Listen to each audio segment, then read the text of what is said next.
Bonsoir chers amis et bienvenue à cette ultime rencontre qui conclut ce soir un cycle d'études consacré au chemin initiatique tel que proposé par le Zodiaque, puisqu'en effet nous en sommes à aborder le 12e signe, le dernier, celui des Poissons, qui achève en quelque sorte le parcours que nous avons entrepris il y a de cela bientôt un an.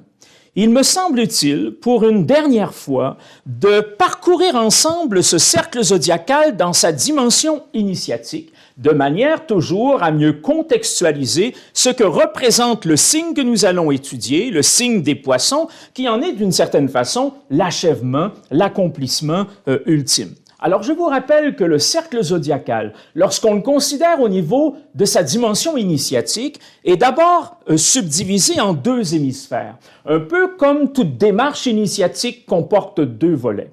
Le premier hémisphère, on pourrait le résumer comme étant celui de la croissance et du développement personnel.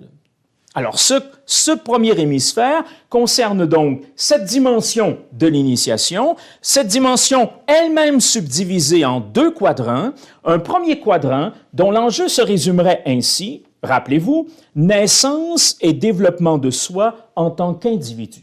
Toute démarche initiatique commence par un processus de croissance et de développement personnel, et tout processus de croissance et de développement personnel commence par un travail de meilleure connaissance de soi, découverte de ce dont je suis porteur, valorisation de cette réalité, déploiement de mes richesses, de mes potentialités pour en arriver à une certaine maturité individuelle. Et c'est ce que nous propose ce premier quadrant du zodiaque depuis le signe du Bélier jusqu'au signe des Gémeaux, à savoir, je vous le répète, naissance et développement de soi en tant qu'individu.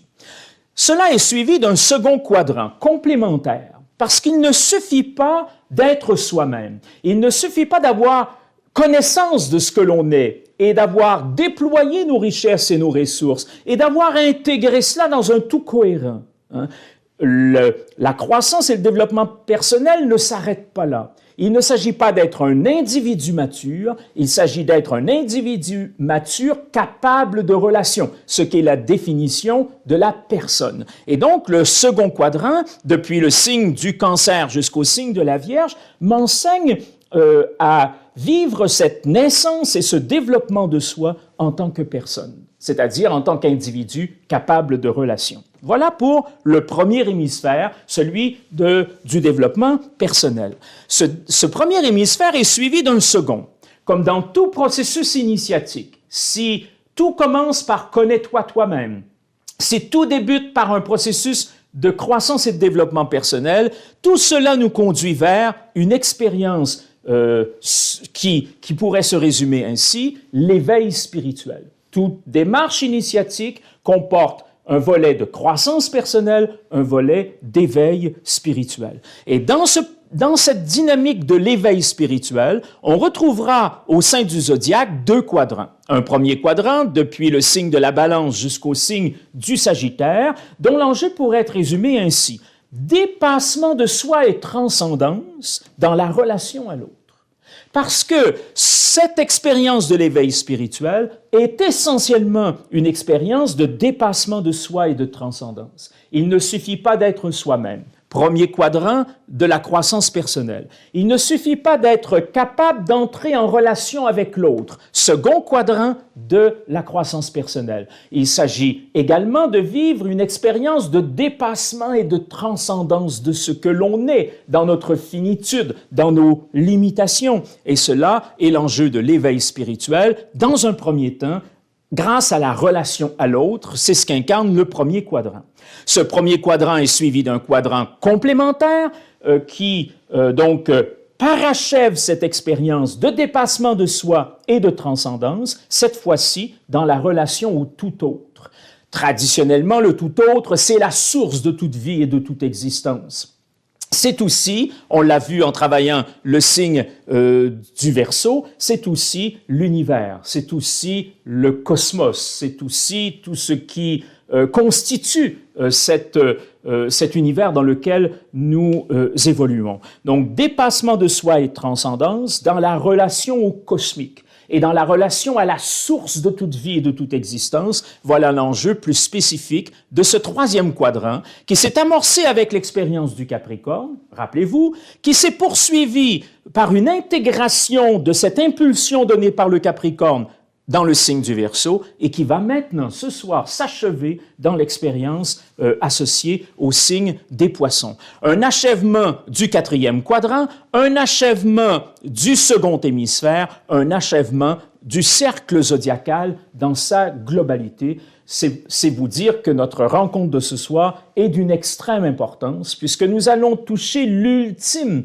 de cette démarche initiatique, amorcée, je vous le disais il y a quelques instants, il y a près d'un an, avec l'exploration du signe du Bélier et qui maintenant va trouver un achèvement ouvert. On insistera encore une fois là-dessus tout à l'heure, un achèvement ouvert vers quelque chose d'autres que nous aurons à définir tout au cours de notre soirée. Donc ce soir, on va s'intéresser à cette ultime étape sur le chemin de l'initiation. Nous allons le faire, vous vous en doutez bien, en suivant la méthodologie qui aura été la nôtre tout au cours de l'année, une méthodologie en 10 points distincts, dont 5 points repères. Alors, je vous rappelle qu'est-ce que c'est que sont ces 5 points repères. Ce sont des points des éléments donc, qui nous permettent de contextualiser le symbolisme d'un signe.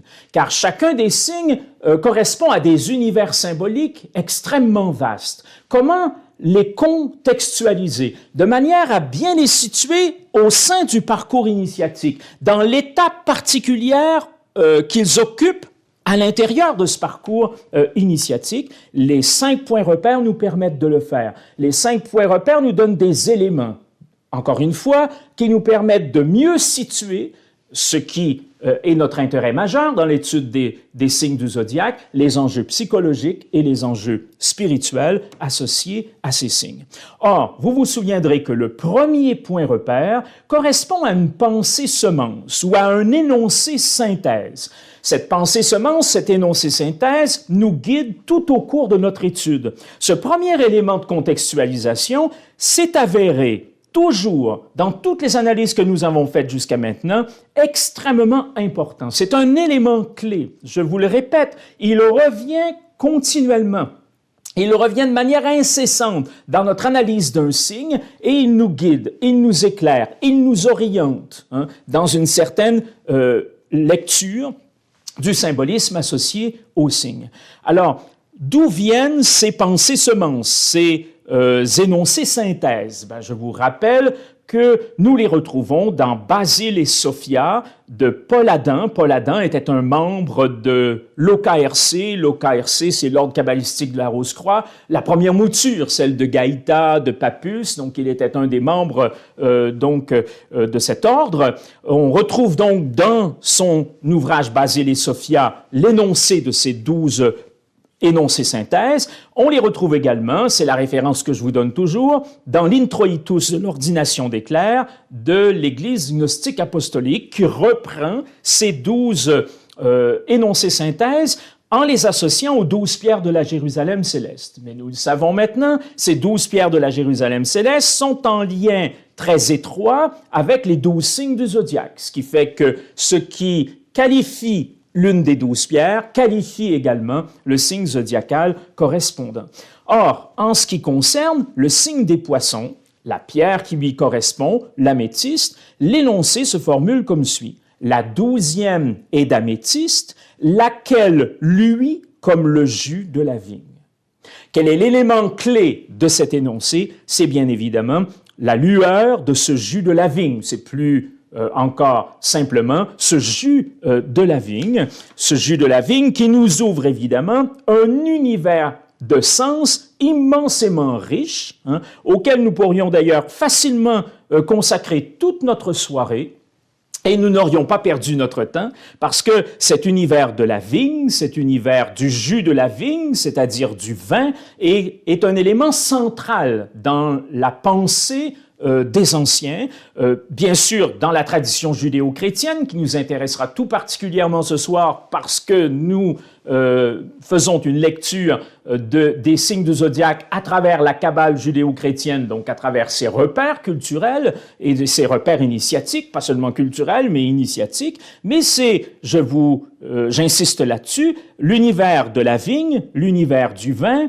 est une réalité qui transcende, bien sûr, les cultures. C'est un élément symbolique universel. On le retrouve dans des cultures plus proches de la tradition judéo-chrétienne chez les Grecs, par exemple. On en dira un mot tout à l'heure. Mais on le retrouve également chez les Mayas. C'est pas tout à fait le vin. Là-bas, c'est davantage l'alcool de maïs. Mais enfin, on a cette même idée d'une ivresse mystique qui se retrouvent dans ces cultures aussi différentes que variées, dans le taoïsme, par exemple. Bon, on retrouvera cela de manière assez universelle. En ce qui concerne la Kabbale judéo-chrétienne, en ce qui concerne les repères qui sont les nôtres pour étudier les signes dans leur dimension initiatique, on pense bien sûr d'abord au texte de l'Ancien Testament, où le mot « vigne » apparaît plus de 110 fois, où le mot « vin » va apparaître plus de 170 fois.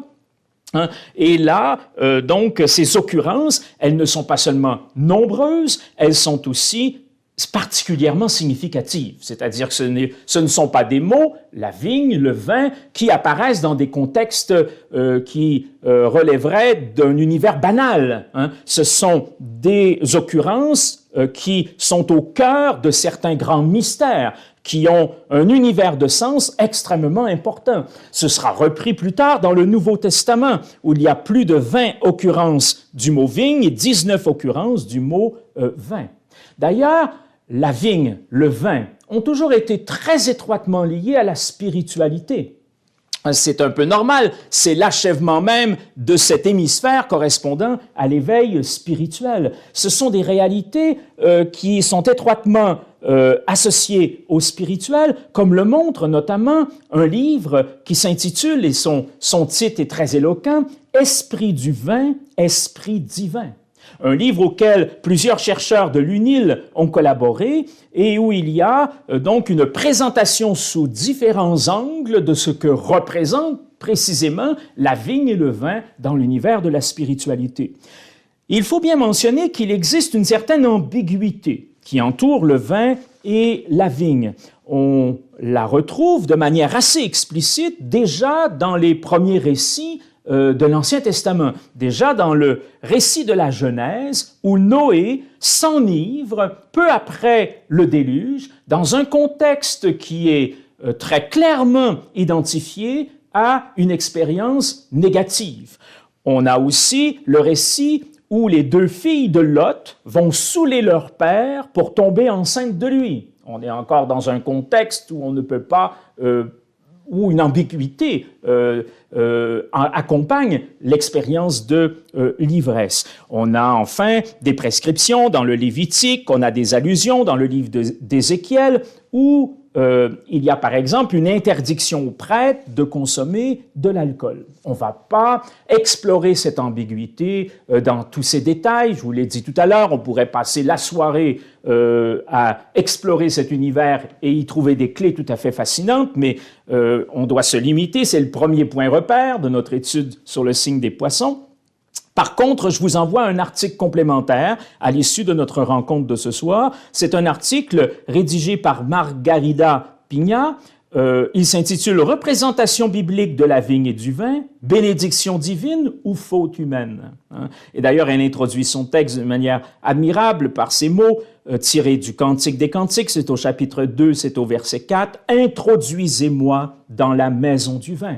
C'est peut-être l'ultime requête de l'aspirant au mystère qui a franchi toutes ces étapes qui l'ont mené au signe des poissons. Quelle est la requête que cet aspirant peut adresser au grand hiérophante qu'est le grand poisson? On en reparlera tout à l'heure, sans doute ces mots du Cantique des Cantiques, « Introduisez-moi dans la maison du vin ».